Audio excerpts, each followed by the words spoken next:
अकोल्यातील एका कार्यक्रमामध्ये शरद पवार आणि प्रकाश आंबेडकरांचे ज्येष्ठ बंधू भीमराव आंबेडकर एकाच मंचावरती आल्याचं दिसून आलं। प्रकाश आंबेडकरांच्या बालेकिल्ल्यामध्ये त्यांचे मोठे आणि शरद पवार एकत्र आल्यानं अनेकांच्या भुवया उंचावल्या। आंबेडकरांनी एकत्र येण्याबद्दल सध्या कोणतीही चर्चा झाली नसल्याचं शरद पवारांनी स्पष्ट केलंय। मात्र भीमराव आंबेडकरांनी देश आणि राज्यातील संविधानवादी पक्षांनी एकत्र येण्याचं आवाहन केलंय। त्यांच्याशी संवाद साधलाय आमचे प्रतिनिधी उमेश अलोणे यांनी।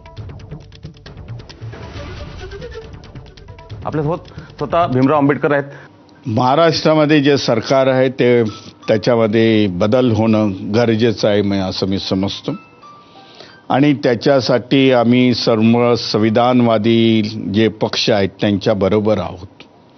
येणाऱ्या इलेक्शनमध्ये पण तसाच आम्ही लोक स्टँड घेणार आहोत। आम्ही संविधानवादी पक्षांबरोबर आहोत, आम्ही काही बाजूला नाही। संविधान निर्माण करते त्याचे आम्ही नातू आहोत, आम्ही बाजूला जाऊच शकत नाही।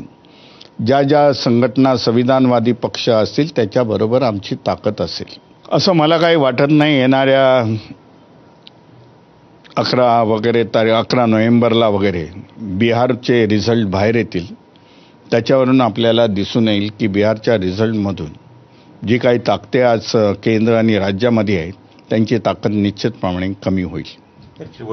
भारतीय बौद्ध महासभेचं नेटवर्क ह्या महाराष्ट्रामध्ये जास्त आहे आणि जेव्हा जेव्हा इलेक्शन येतं तेव्हा आम्ही वंचित बहुजन आघाडीला सपोर्ट करतो। त्यांच्यासाठी आमचे कार्यकर्ते कार्यास लागतात वगैरे आणि त्याच्यामुळे चांगले रिझल्ट येणाऱ्या लोकल बॉडीजच्या ज्या इलेक्शन्स आहेत त्याच्यामध्ये वंचित बहुजन आघाडी चांगल्यापैकी रिझल्ट देईल हे मी आपल्याला सांगू इच्छितो।